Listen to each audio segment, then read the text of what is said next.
Hello everyone, welcome back to our channel tuition classes.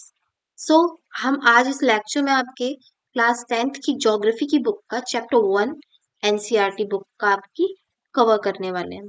Okay, सो आपका जो first chapter है वो बेसिकली उसका जो नाम है रिसोर्स एंड डेवलपमेंट है। ओके, तो फिर हम आ जाते हैं अपने चैप्टर की तरफ एंड स्टार्ट करते हैं। तो आपका जो बेसिकली चैप्टर का नाम है वो रिसोर्स एंड डेवलपमेंट। ओके, तो आपके चैप्टर का नाम जैसे कि आपके चैप्टर का नाम है रिसोर्स एंड डेवलपमेंट, उसी के बारे में इस पूरे चैप्टर में बताया गया। रिसोर्सेज मतलब क्या होते हैं? रिसोर्सेज क्या होते हैं आपके बच्चों? रिसोर्सेज होते हैं वो चीजें जो आपकी नीड्स को फुलफिल करती है। ओके, जो आपकी नीड्स को फुलफिल करती है वो होती है रिसोर्सेज। एंड डेवलपमेंट, डेवलपमेंट जो टाइम के साथ साथ चीजों में आगे डेवलपमेंट होता है, उसको डेवलपमेंट उसका इसमें बताया गया है। ठीक, तो हम स्टार्ट करते हैं इसको, यहाँ से रीडिंग देते हैं। Okay, everything available in our environment which can be used to satisfy our needs, provided it is technically accessible, economically feasible and culturally acceptable, can be termed a resource. आपकी जो resource की definition है वो ये है। Okay, everything available in our environment. Okay, ये यहाँ से लेके पूरी नीचे तक resources. Okay, everything available in our environment, हमारे एनवायरमेंट में जितना भी जो भी कुछ अवेलेबल है, which can be use to satisfy our need, जो भी हमारी नीड्स को पूरा कर सकता है, and provided technological accessible, technologically accessible. ठीक है, टेक्नोलॉजिकली एक्सेसिबल मतलब टेक्नोलॉजी से उसको एसेस कर सकते हैं। ओके, इकोनॉमिकली फिजिबल, पैसों से उसे खरीदा भी जा सकता है, एंड कल्चरली एक्सेप्टेबल, तो कल्चरली उसको एक्सेप्ट भी कर रहे लोग, उसको हम रिसोर्स कहते हैं। ओके, फिर आप में यहाँ पे एक पिरामिड दिया गया है जिसमें 3 आपके साइड्स दिए हैं। जिसमें पहला है फिजिकल इन्वायरमेंट, जिसमें कि आपका नेचर आ जाता है। ठीक है, ह्यूमन बीइंग ये है और ये रिसोर्स है and the basis of this. Okay, तो टेक्नोलॉजी हो गया फिर आपका ये दूसरा टर्म, और तीसरा हो गया इंस्टीट्यूशन। तो ये 3 पिरामिड के जो कॉर्नर्स हैं इन पर जो लिखा हुआ है, ये एक रिलेशनशिप दिखा रहा है ह्यूमन बीइंग्स का इन तीनों के साथ। ओके, आगे बढ़ते हैं। The process of transformation of things available in an environment involving an interactive relationship between nature, technology, and institutions. Human beings interact with nature through technology and create institutions to accelerate their economic development.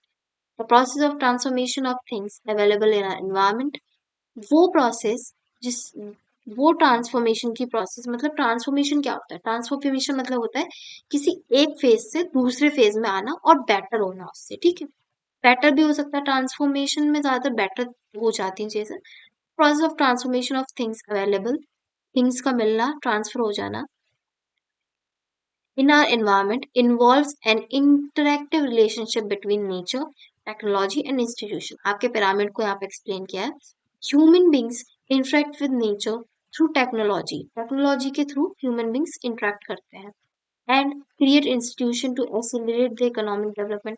Economic development accelerate करने के लिए वो technology का use करते हैं। Okay, do you think that resources are free gift of nature as assumed by man? आपको क्या लगता है कि रिसोर्सेज हमारे जो हैं वो नेचर की एक हमें कोई मतलब फ्री में गिफ्ट दिया, एक नेचर का हमारा गिफ्ट है हम लोगों के लिए, तो आप ये ज्यूम करते हो? दे आर नॉट, ऐसा नहीं है। Resources as a function of human activities, human activities का फंक्शन है रिसोर्सेज एक तरीके से। Human beings themselves are essential component of resources, they transform material available in environment into resources. हमारे इन्वायरमेंट में ह्यूमन बीइंग भी बहुत इंपॉर्टेंट है, एक इसेंशियल कंपोनेंट बताया गया ऑफ रिसोर्सेज का, जो कि एक मटेरियल जो अवेलेबल होता है इन्वायरमेंट में उसको ट्रांसफॉर्म करते हैं एज अ रिसोर्स। ओके, तो ह्यूमन को भी एक इम्पॉर्टेंट कंपोनेंट बोला गया। यहाँ फिर आ जाता है next, these resources can be classified in the following veg. In resources को हम 4 फॉर्म्स में क्लासिफाइड करते हैं। सबसे पहला रिसोर्स को जो किया गया है डिवाइड, वो है on the basis of origin, biotic and abiotic. Origin के बेसिस पे 2 तरीके से डिवाइड किया गया है, बायोटिक एंड एबायोटिक। ओके, उसके बाद आता है on the basis of exhaustibility, exhaustibility मतलब किसी चीज को हम कितना यूज कर रहे हैं। तो ऐसा दो दो में इसको भी डिवाइड किया गया है, renewable and non renewable. Renewable जो रिन्यू हो जाती है, नॉन रिन्यूएबल जो रिन्यू नहीं होती है। On the basis of ownership, ownership के बेसिस पे भी करते हैं, individual, community, national, international. Okay, उसके बाद फिर on the basis of status of the development, potential developed stock and reserve, इसके बेसिस पे भी करते हैं। स्टेटस ऑफ डेवलपमेंट के आपको 4 पॉइंट्स याद रखने हैं, status of development, ownership, exhaustibility and origin. इन 4 के बेसिस पे इसको डिवाइड किया गया। ओके, उसके बाद आगे बढ़ते हैं। फिर आपको एक ये ग्राफ यहाँ पर एक ये ग्राफ दिया हुआ है, टेबल। रिसोर्स को 2 टाइप में डिवाइड किया है, नेचर और ह्यूमन रिसोर्सेज। ओके, नेचर से जो हमें रिसोर्सेज मिलता है वो रिन्यूएबल और नॉन रिन्यूएबल होते हैं। रिन्यूएबल में आपका कंटिन्यूस और फ्लो, एग्जाम्पल विंड और वाटर आ गया, ये तो रिन्यू हो जाते हैं ओके टाइम के साथ साथ। और बायोलॉजिकल आ जाते हैं, ठीक है, बायोलॉजिकल में आपका नेचुरल वेजिटेशन, वाइल्ड लाइफ आ गया। उसके बाद नॉन रिन्यूएबल में 2 टाइप्स को में डिवाइड किया गया इसको, रिसाइकलेबल, जो रिसाइकलेबल मटेरियल्स होते हैं वो, और non recyclable materials, fossil fuels. Okay, humans में 2 टाइप्स में इसको डिवाइड किया है, structure and institutions and quality and quantity. Okay, उसके बाद आगे बढ़ते हैं, क्लासिफिकेशन है ये रिसोर्सेज का। आप इसको अच्छे से याद कर सकते हो, आपके आंसर में आप इसको पुट कर दोगे, आपको अच्छी हेल्प मिल जाएगी। ठीक, फिर नेक्स्ट पेज पे आ जाते हैं, development of resources. Resources are vital for human survival as well as maintaining the quality of life. It was believed that the resources are free gift of nature. As a result, human beings are used them indiscriminately, and this had lead to following major problems.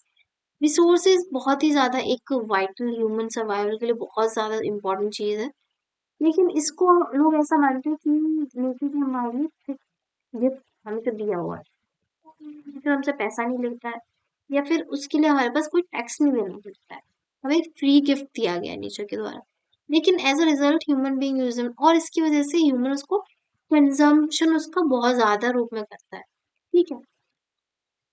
लेकिन ऐसा नहीं है, इसकी वजह से बहुत सारी problems ये क्रिएट हो रही हैं, जैसे कि depletion of resources for satisfying greed of few individual. कुछ लोग ऐसे होते हैं सोसाइटी में जिनके पास ज्यादा पैसा है, ठीक है, ज्यादा पैसा, मैं उनको टारगेट नहीं करूंगी, लेकिन जो जिन लोगों के पास ज्यादा पैसा है वो अपनी नीड्स को, सिर्फ फ्यू इंडिविजुअल्स अपनी नीड्स को पूरा करने के लिए रिसोर्सेज को डिप्लीट करते जा रहे हैं, ठीक है। सेकंड पॉइंट है accumulation of resources in few hands. Resources का अक्यूमुलेशन कुछ ही हाथों में दे रखा है, which in turn divided the society into 2 segments, जो कि सोसाइटी को 2 सेगमेंट्स में डिवाइड करता है, which is हैव्स और हैव नॉट्स। जो कि हैव्स वो होते हैं उन जिनके पास है चीजें, हैव्स मतलब होना, और हैव नॉट्स मतलब नहीं होना। जिनके पास है, हैव्स मतलब उनके पास है तो वो रिच हो गए, हैव नॉट्स मतलब poor. Okay, indiscriminate exploitation of resources had led a global ecological crisis such as global warming, layer depletion, environmental pollution and land degradation. इसकी वजह से बहुत सारी प्रॉब्लम्स भी आ रही हैं, जैसे global warming, ozone layer depletion, environment pollution and land degradation. Okay, उसके बाद an equitable distribution of resources has become essential for attained quality of life and global peace. Global peace के लिए एक इक्विटेबल मतलब इक्वल डिस्ट्रीब्यूशन ऑफ रिसोर्सेज का होना बहुत ज्यादा इम्पोर्टेंट है। It is present trend of resources depletion by a few individuals and countries continues. अभी प्रेजेंट टाइम में जो ट्रेंड है रिसोर्स डिप्लीशन का बाय फ्यू इंडिविजुअल, जो कुछ लोगों की वजह से हो रहा है, इन अदर कंट्रीज कंटिन्यूज, और कुछ कंट्रीज हैं जो भी कंट्रीज करें, the future of our planet is in danger. इसकी वजह से हमारा जो फ्यूचर है प्लेनेट का वो बहुत बड़े संकट में है, डेंजर में। Therefore, resources planning is essential for sustainable existence in all form of life. इसी वजह से रिसोर्स प्लानिंग करना एक बहुत इंपॉर्टेंट एसेंशियल काम हो जाता है, जिससे कि हम सस्टेनेबल एग्जिस्टेंस रख पाए लाइफ की अपनी। जैसे सस्टेनेबल डेवलपमेंट क्या होता है, सस्टेनेबल डेवलपमेंट क्या होता है, यहाँ पे भी एक टर्म ये दिया गया, आप आगे भी डिस्कस होगा। Sustainable development is a term which define the needs, जो कि मतलब नीड्स पूरी करता है अभी प्रेजेंट जनरेशन की without harmful to upcoming future generation. मतलब रिसोर्सेज का ऐसा यूज करना कि जो अभी की जनरेशन है वो उसका यूज कर ले आराम से, ज्यादा यूज भी ना करे, ज्यादा वेस्ट भी ना करे, और फ्यूचर जनरेशन को ध्यान में रख के करे, उनके लिए भी बचा कर रखे, सारा अभी ही यूज ना कर ले। Okay, existence is a component sustainable development. Okay, अब नेक्स्ट टॉपिक आपका सस्टेनेबल डेवलपमेंट ही होगा। यहाँ पे देखो डेफिनेशन दी है, sustainable economic development means development should be taken without damaging the environment, and development in present should be compromised with the needs of future generation। सबसे पहले तो डेवलपमेंट ऐसा होना चाहिए जो इन्वायरमेंट को खराब ना करे, ठीक है। उसके बाद development in present should be compromise, ऐसा होना चाहिए कि आगे की फ्यूचर जनरेशन को भी उसकी नीड्स को पूरा कर सके। ओके, फिर आपको यहाँ पे रियो डी जेनेरियो की समिट के बारे में बताया, आप उसको पढ़ना, इसमें आपको काफी सारी इंफॉर्मेशन मिल जाएगी। इसमें एजेंडा 21 था, जिसमें कि सस्टेनेबल डेवलपमेंट को कुछ चीजें थी इससे रिलेटेड, उनको अचीवमेंट्स का इसमें दिया गया। ओके, उसके बाद फिर एजेंडा 21 यहाँ पे पूरा आपको एक्सप्लेन किया गया, ठीक है, आप इसको पढ़ लेना, इन्वायरमेंट से रिलेटेड ही ये हुआ था। रिसोर्स प्लानिंग, ठीक है, resource planning is a widely accepted strategy for judicious use of resources. Resources का एक सही तरीके से यूज करने के लिए हमें रिसोर्स प्लानिंग करना बहुत इंपॉर्टेंट है। It is important in a country like India which has enormous diversity in availability of resources. India जैसी कंट्री में रिसोर्स प्लानिंग करना एक बहुत ही इंपॉर्टेंट काम हो जाता है। There are religions which are rich in certain types of resources but are deficient in some others। कुछ रीजन्स हैं जहाँ पे कुछ चीजें हैं ज्यादा मात्रा में, और कुछ रिसोर्सेज जहाँ पे है ही नहीं कुछ मात्रा में। ओके, तो नेक्स्ट पेज पे आते हैं। There are some regions which can be considered self-sufficient in terms of availability or resources, and there are some regions which have acute shortage of vital resources। यहाँ पर क्या है कि सब सेल्फ सफिशिएंट है कुछ रीजन्स, लेकिन कुछ रीजन्स ऐसे हैं जो ऊपर बताए गए, वही सेम चीज बताई कि जहाँ पर एक्यूट शॉर्टेज मतलब शॉर्टेज है वहाँ पे काफी उस चीज की, जो दूसरी जगह पे बहुत सारी है वो दूसरी जगह पे बहुत कम है। For example the state of Jharkhand, Chhattisgarh, Madhya Pradesh are rich in minerals. Jharkhand, Madhya Pradesh और छत्तीसगढ़, ये मिनरल्स यहाँ पे बहुत मिलते हैं, rich in minerals and coal deposits, coal की खानदान है यहाँ पे। ओके, उसका लेकिन दूसरी जगह क्या है, Arunachal Pradesh has abundance of water resources. Arunachal Pradesh में बहुत ज्यादा वाटर रिसोर्सेज है, but lack in infrastructure development, but infrastructure development नहीं है वहाँ पे ज्यादा। The state of Rajasthan is very well endowed solar and wind energy। Rajasthan में क्या है, विंड एनर्जी, सोलर एनर्जी का काफी अच्छा है, but lacks in water resource, लेकिन वहाँ वाटर की थोड़ी कमी रहती है। Cold desert of Ladakh is relatively isolated from the rest of the country. लेकिन लद्दाख थोड़ा अलग रहता है, कोल्ड डेजर्ट भी कहते हैं लद्दाख को। Okay, it has very rich cultural heritage but it is deficient in water, water में deficient infrastructure and some vital minerals। This called for balanced resource planning at a national stage, region and local levels। इसीलिए हमें resource planning के national level पे, state level पर, regional level और local level पर भी ध्यान देना चाहिए और उसको मेंटेन करना चाहिए। उसके बाद बताया है next, resource planning in India. India में कैसे रिसोर्स प्लानिंग होती है? Resource planning is a complex process involves, बहुत ज्यादा कॉम्प्लेक्स प्रोसेस है क्योंकि इतने सारे रिसोर्सेज हैं, काफी सारे रिसोर्सेज को एक साथ मैनेज करना, हर जगह पे इक्वली डिस्ट्रीब्यूट करना थोड़ा मुश्किल काम हो जाता है। Identification and inventory resources across the regions of the country, पहले इसको आइडेंटिफाई करना इन्वेंटरी रिसोर्स को, और फिर इसको रीजन वाइज कंट्री में डिस्ट्रीब्यूट करना होता है। दिस इन्वॉल्व सर्विंग, जिसमें कि सर्विंग भी इंक्लूड है, mapping, qualitative quantitative estimation. Quantitative मतलब जहाँ पे कहाँ पे ज्यादा है, और क्वालिटेटिव मतलब जहाँ पे, क्वांटिटेटिव एंड क्वालिटेटिव दोनों तो एक जैसे टर्म नहीं है, अलग अलग टर्म्स है। क्वांटिटेटिव मतलब क्वालिटी, ठीक है, और क्वांटिटेटिव मतलब एक क्वालिटी मतलब कितना अमाउंट, ठीक है। तो ये दोनों चीजें देखनी होती है। and of the resources involving. Second point है involving a planning structure and know with appropriate technology, skills and institutional setup for the implementing resources development plans. Okay तो दूसरा आता है कि एक रिसोर्स प्लानिंग करनी होनी चाहिए होती है, कहाँ का इंस्टीट्यूशन आपको बनाने हैं, सेटअप करने, इम्प्लीमेंट करना है उनको रिसोर्सेज के लिए।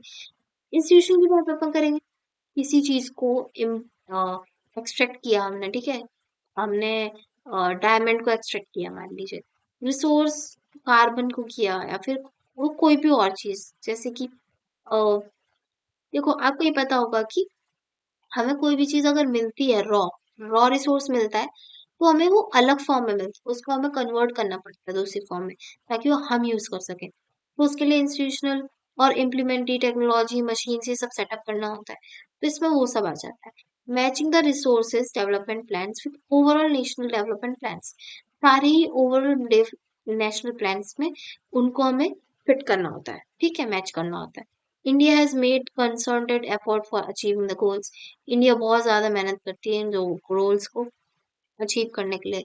Resource planning right from the first 5 year plan launch after independence, जैसे कि सॉरी फर्स्ट 5 प्लान्स जो इंडिया के इंडिपेंडेंस के बाद लॉन्च हुए, उनमें काफी सारा आपको ये देखने को मिल जाता है। Availability of resources is necessary condition for development of any region, but mere availability of resources in the absence of corresponding changes in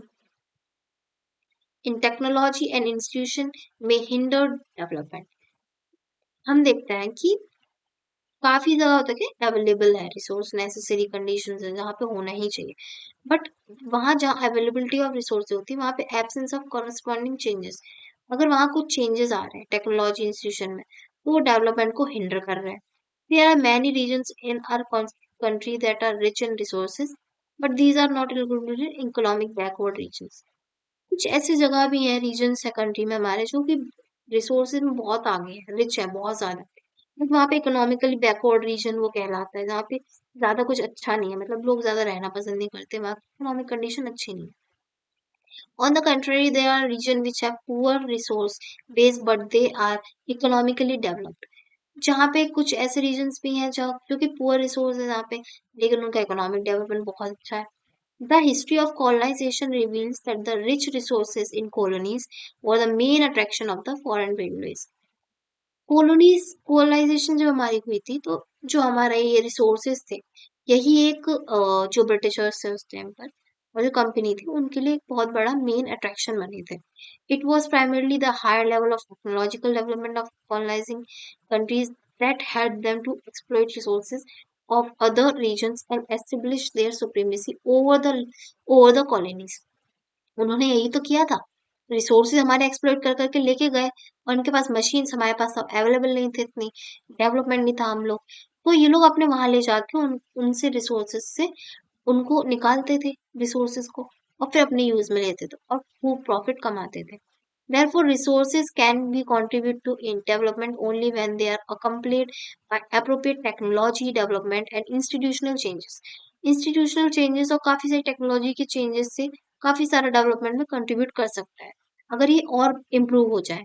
India has experience all is different phases of colonization, India ने अपने हर एक phase देख लिया है colonisation का, हर एक phase में different रही, ओके।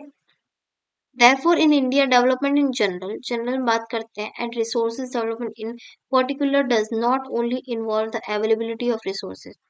अगर हम नॉर्मली भी बात करते हैं रिसोर्स डेवलपमेंट की तो उसमें सिर्फ ये चीज नहीं आ जाता कि रिसोर्स का मिलना, सिर्फ रिसोर्स का मिलना ही काफी नहीं होता है, but also the technology, quality of human resources and the historical experience of the people, ये सब इम्पोर्टेंट रहता है किसी भी जगह का कोई भी रिसोर्स हमें मिलता है। अवेलेबिलिटी इसकी काफी नहीं होती, टेक्नोलॉजी भी होनी चाहिए, क्वालिटी ऑफ ह्यूमन रिसोर्स भी होना चाहिए, ह्यूमन रिसोर्सेज के लायक भी होना चाहिए, मतलब लायक ऐसे कि ह्यूमन के काम आएगा भी या नहीं आएगा। एक्सपीरियंस लोगों के होते हैं पुराने, लोग पुराने टाइम पे लोग होते थे वो पहले से ज्यादा अच्छे से समझ जाते थे क्या काम का है क्या नहीं, ठीक है। Conservation of resources, resources are vital for any development activity, किसी भी डेवलपमेंट एक्टिविटी के लिए रिसोर्सेज इंपॉर्टेंट है, okay, but irrational consumption and over utilization of resources may lead to social, economic and environmental problems. लेकिन इनवेंशनल consumption करना बिना सोचे समझे कितना भी आप ले रहे हो, ओवर यूटिलाइजेशन कर रहे हो, जितनी यूज करनी है उससे ज्यादा उसको वेस्ट कर रहे हो, तो ये सोशो इकोनॉमिक एनवायरनमेंट की प्रॉब्लम बना सकता है। आपके सोशल इकोनॉमिक एंड एनवायरमेंटल को एक प्रॉब्लम दे सकता है। मतलब सोशली तो डिग्रेड हो ही रहा है, ठीक है, फ्यूचर जनरेशन के लिए नहीं उसमें इतना वो दिखेगा। फिर इकोनॉमिकली मतलब आप वेस्ट कर रहे हो, जो इतना महंगी महंगी चीज है आप उसको ऐसे ही वेस्ट कर रहे हो रिसोर्सेज को। पैसा भले ही नहीं लग रहा लेकिन बहुत महंगी चीज है वो। इन्वायरमेंट पे भी प्रॉब्लम आती है इससे। Overcome these problems, resources conservation at various levels is important. This had been in the main concern of the leaders and thinkers in the past. बहुत ज्यादा ही रिसोर्सेज को कंजर्व करने के लिए जो हमारे पहले लीडर्स थे उन्होंने बहुत कंसर्न दिखाया इसके लिए पास में। For example, Gandhiji was very apt in voicing his concern about resources conservation in these words. Gandhi ji ने अपने कुछ वर्ड्स में कंसर्न दिखाया रिसोर्सेज के कंजर्व। तो वो कहते हैं कि there is enough for everybody's need. यहाँ पे बहुत है हर एक इंसान की जरूरत के लिए, and not for anybody's greed. But उनके लिए नहीं है जो अपना सिर्फ इसमें फायदा देखते हैं, लालची लोगों के लिए नहीं है। Okay, he place the greedy and selfish individual and exploitative nature of modern technology and the root of cause for resource depletion at the global level. Global level पे वो कहते हैं कि इंडिविजुअल कोई जो एक्सप्लोइट कर रहा है नेचर को मॉडर्न टेक्नोलॉजी से, वो रूट है इसकी एक रूट कॉज को डैमेज करता जाएगा, टाइम के साथ डिप्लीट होता जाएगा globally. He was against mass production and wanted to replace it with the production by the masses. Masses मतलब बहुत सारे लोगों के प्रोडक्शन के बाद ये बहुत ज्यादा रिप्लेस हो जाएगा अगेंस्ट इसके, ठीक है। उसके बाद आगे आते हैं, हम आ जाते हैं लैंड रिसोर्सेज पे। ओके, लैंड रिसोर्सेज क्या होते हैं? जमीन के रिसोर्सेज हमें जमीन से मिलता है, ठीक है। We live in on land, we perform our economic activities on land and we use it in different ways. हम उसको काफी अलग अलग तरीकों से यूज करते हैं। Land is a natural resource of utmost importance, ठीक है, बहुत इंपॉर्टेंट हो जाता है। It support natural vegetation, wild life, human life, economic activities, transformation, transport, and a communication system. However, land is an asset of finite magnitude, therefore it is important to use, है ना, ये सब आ जाता है इसके अंदर। मतलब ह्यूमन लाइफ के लिए बहुत इंपॉर्टेंट, नेचर को सपोर्ट करता है, वाइल्ड लाइफ को। हमारी दुनिया ही लैंड के ऊपर बसी हुई, okay. However, land is an asset of finite magnitudes. काफी सारे magnitudes के लिए भी एक assets है।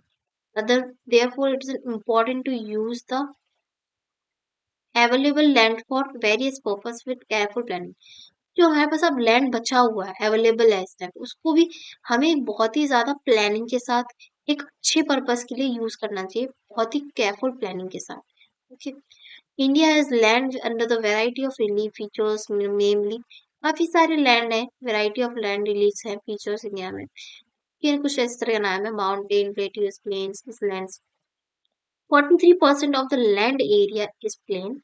43% is of plain area है, which provide facilities for agriculture, industry, mountains, ठीक है। नेक्स्ट, माउंटेन्स अकाउंट 30%, ओके, जो कि total for surface area of the country है, and ensure perennial flow and some rivers. जो रिवर्स होती है उनके लिए फ्लो के लिए भी जगह है, ठीक है, माउंटेन्स से निकलती है। Provide facilities for tourism and ecological aspect. About 27% of the areas of the country is a plateau region. Plateau region. It possesses rich reserves of mineral, fossil fuels and forest. जो कि काफी ज्यादा rich होता है mineral, fossil fuels and forest में। Land utilisation की बात करें उसमें ग्राफ देख लेते हैं। ये ग्राफ है। सो आपका जो ब्लू वाला पार्ट है वो प्लेन्स है, 43% प्लेन एरिया है। माउंटेन्स आपका 30 है एंड प्लेन्स आपका 27। ये पाई चार्ट आपको दिया गया है यहाँ पे। उसके बाद लैंड यूटिलाइजेशन देख लेते हैं। Land resources are use for the following purpose, कुछ पर्पस से यूज किए जाते हैं। फॉरेस्ट, ठीक है, पहला हो गया फॉरेस्ट। सेकंड हो गया land not available for cultivation, वो लैंड जो कल्टीवेशन के लिए अवेलेबल नहीं है। बैरन एंड वेस्ट लैंड हो गया, उसमें आ जाता है। Land put to non agriculture uses, जो नॉन एग्रीकल्चर यूजेस में काम आता है, बिल्डिंग्स, रोड, फैक्ट्रीज बनाने में। Other uncultivated land excluding fallow land, ठीक है। अदर अनकल्टिवेटेड लैंड्स भी इसमें आ जाते हैं। तो ये लैंड यूटिलाइजेशन का एक हमें यहाँ पे वो बताया गया कि क्लासिफिकेशन कैसे किया जाता है। फिर हम बात करते हैं अदर अदर अनकल्टिवेटेड लैंड के अंदर। इसके अंदर permanent pastures and grazing land आ जाते हैं। Permanent pastures and grazing land मतलब जहाँ पे गाय भैंसों को चराया जाता है। Land under miscellaneous tree crops आ गया, ठीक है। Groves not included in net sown area culturable waste land left uncultivated for 5 agricultural years. 5 साल से इस पे कोई भी कल्टीवेशन नहीं होगा, ठीक है। उसके बाद फैलोलैंड्स, करंट फैलोस मतलब left without cultivation for 1 or less than 1 और एग्रीकल्चर ईयर, मतलब ये है कि एक से कम ईयर उसमें काम हुआ है, सिर्फ कल्टीवेशन नहीं हुआ है। उसके बाद फिर नेक्स्ट आता है other than current flow fallow left uncultivation for the past 1 to 5 years, जिसपे 1 से 5 साल से कोई भी कल्टीवेशन नहीं हुआ है। उसके बाद आता है net sown area physically extent of land on which crop are shown harvest as known as net shown area. Area shown more than once is an agriculture year plus net shown area is known as gross cropped area, ठीक है। net shown area also known as gross crop area. उसके बाद आते हैं आगे land use pattern in India. The use of land is determined both by physical factors such as topography, climates, soil types. land pattern बताया गया है use का India. तो उसके अंदर कुछ डिटर्मिनेंट्स आते हैं, टाइप्स ऑफ डिटर्मिनेंट्स, जिसमें क्या गया physical factor, technology, topography, climate change, soil types, as well as human factors such as population, density, technology, capability and culture and tradition. Okay, ये आ गया।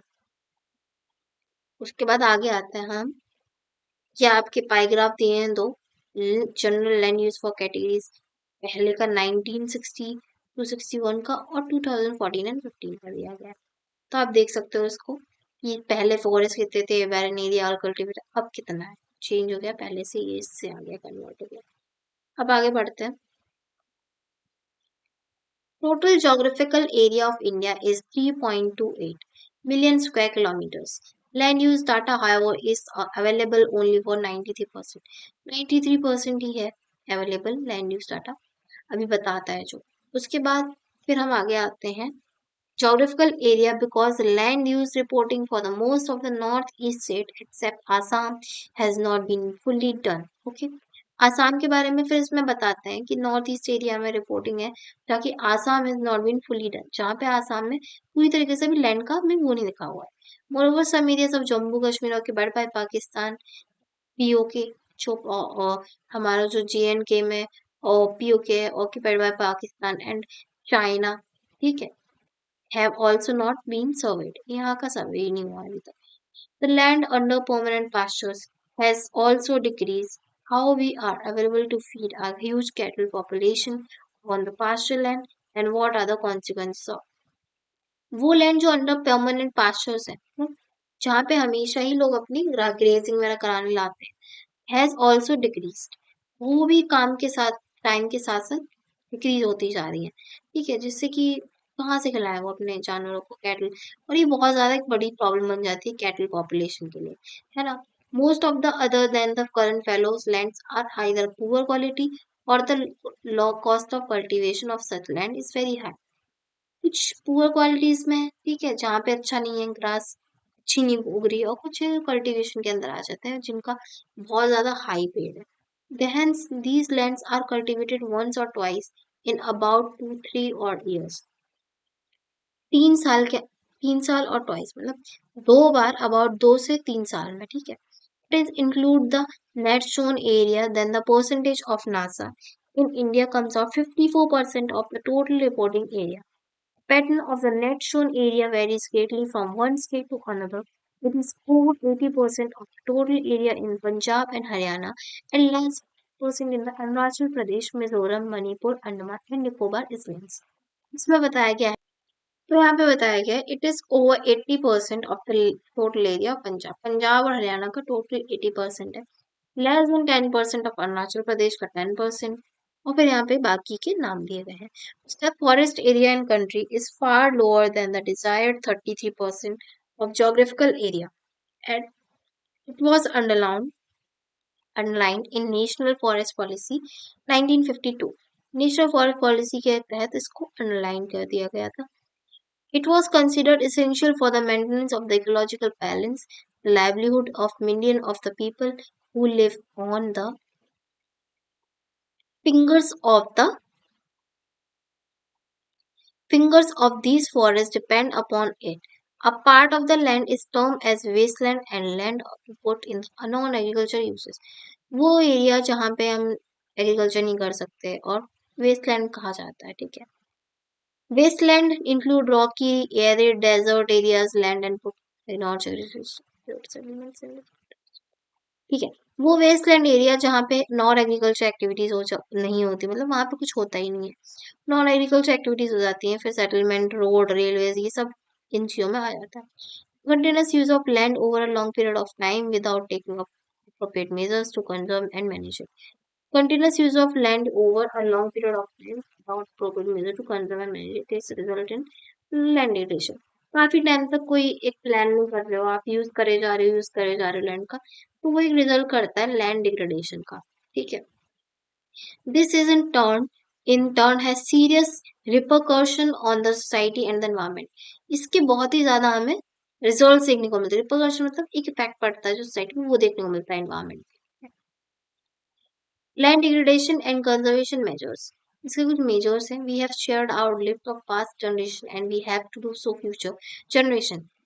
Food and nifty for 95% of basic needs for food, shelter, and clothing are obtained from the land. Human activities have not only brought about degradation of land but have also aggravated the pace of natural forces to cause damage to land. Okay. तो इसमें आपको बताया human activities के बारे में बताया कि जो बिना सोचे समझे काम करते हैं उसके वजह से लैंड डिग्रेडेशन होता ही होता है। तो नेचुरल फोर्सेस पे हम लोग देखते हैं, उस पे भी डैमेज देखने को मिलता है हमको। 95% of the basic needs for food, खाने के लिए, रहने के लिए, क्लॉथिंग के लिए हमें मिलती कहाँ से? लैंड से ही तो मिलती है।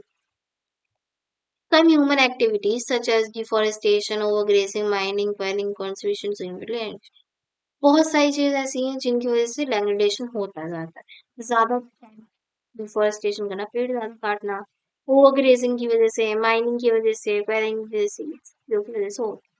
Mining sites are abandoned from excavation work is complete leaving deep scars to overburden. ठीक है। In other states like Jharkhand, Chhattisgarh, Madhya Pradesh, Odisha forest deforestation due to mining have caused the degradation. इन सारी जगहों पे क्या होता है? Mining का काम ज्यादा होता है, तो यहाँ पे लैंड डिग्रेडेशन देखने को मिलता है, सीवियर लैंड डिग्रेडेशन होता है यहाँ पे। In state of like Gujarat, Rajasthan, Madhya Pradesh, Maharashtra, यहाँ पे क्या होता है? ओवरग्रेजिंग मेन रीजन है लैंड डिग्रेडेशन का। उसका west Uttar Pradesh, over irrigation is responsible for land degradation due to water logging leading to increase in salinity and alkalinity in the soil. यहाँ पे पानी की वजह से हो जाता है। The mineral processing like grinding of limestone and cement industry and calcite and सोपसेट and सेरामाइक industry, उसके बाद general huge quality of dust in atmosphere. It retards the process of infiltration of water into the soil. और ये बहुत कम करता है, और वो जो इनफिल्ट्रेशन की प्रोसेस होती है वाटर में उस सॉइल के अंदर, उसको कम करता है and settle down on the land, और लैंड पर सेटल डाउन हो जाता है। In recent year industrial influence as water have become a major source of land. ये वाटर को बहुत एक मेजर सोर्स ऑफ लैंड का बोला गया, and water pollution is many part of the country. फिर ये बताया गया। उसके बाद आपको there are many ways to solve the problem. To solve the problem of land degradation, afforestation and proper management of grazing can help to some extent. Planting of shelter and belts of the plants control overgrazing, stabilization and land use by growing horny bushes and of the methods to check land degradation in arid areas. Proper management of wastelands, controlling mining activities, proper discharge disposal areas. तो यहाँ पे आपको यही बताया कि degradation के लिए हमें क्या करना चाहिए। एफोरेस्टेशन, प्रॉपर मैनेजमेंट होना चाहिए ग्रेजिंग का, कंट्रोल होना चाहिए हर एक शीट पर, स्टेबलाइज होनी चाहिए sand use, thorny brushes growing, बहुत ज्यादा थॉर्नी ब्रशेस को ग्रोन किया जाना चाहिए कुछ जगहों पर, चेक रहना चाहिए हमेशा, चेक एंड बैलेंस रहना चाहिए डिग्रेडेशन एरियाज पर। प्रॉपर मैनेजमेंट एक वेस्टलैंड्स पर भी बनाना चाहिए जहाँ पे माइनिंग एक्टिविटीज होती है। प्रॉपर डिस्चार्ज जो उनका जो होता है डिस्पोजल इन्फ्लुएंस का, वो वेस्ट को एक सही ट्रीटमेंट मिलना चाहिए। Reduce in water and degradation in industry and सब इन सभी जगहों पर। ठीक है, उसके बाद आपका एक नया टॉपिक आ जाता है सॉइल एज रिसोर्स। हम लोग लैंड तक पढ़ चुके हैं, सॉइल एज रिसोर्स हम नेक्स्ट वीडियो में कवर करेंगे। Because this video is too long now, क्योंकि आप लोग 35 मिनट्स और 40 मिनट्स से ज़्यादा वीडियो देखते नहीं हो और आपको समझ में भी नहीं आता है। साइंटिफिक वो रिसर्च भी यही कहती है कि आपको 45 मिनट से ज़्यादा कोई लेक्चर अगर आप एक क्लास लो लेते हो तो आपका फिर मन हटने लगता है। तो फिर हम नेक्स्ट पे आते हैं, सॉइल एज अ रिसोर्स। उसके बाद फिर इसमें सॉइल्स के बारे में बताया गया है, ये इंटरेस्टिंग है काफ़ी। तो इसको हम पूरे को एक नेक्स्ट में कवर कर लेंगे सॉइल को। ठीक है, ज़्यादा नहीं है, मुश्किल से 25 मिनट्स में हो जाएगा, 30 to 25 मिनट्स। तो अभी हम यहाँ पे स्टॉप करते हैं इसको। तो this is the end of this session. Next part के लिए जुड़े रहिए, stay tuned with me, like share and subscribe my channel.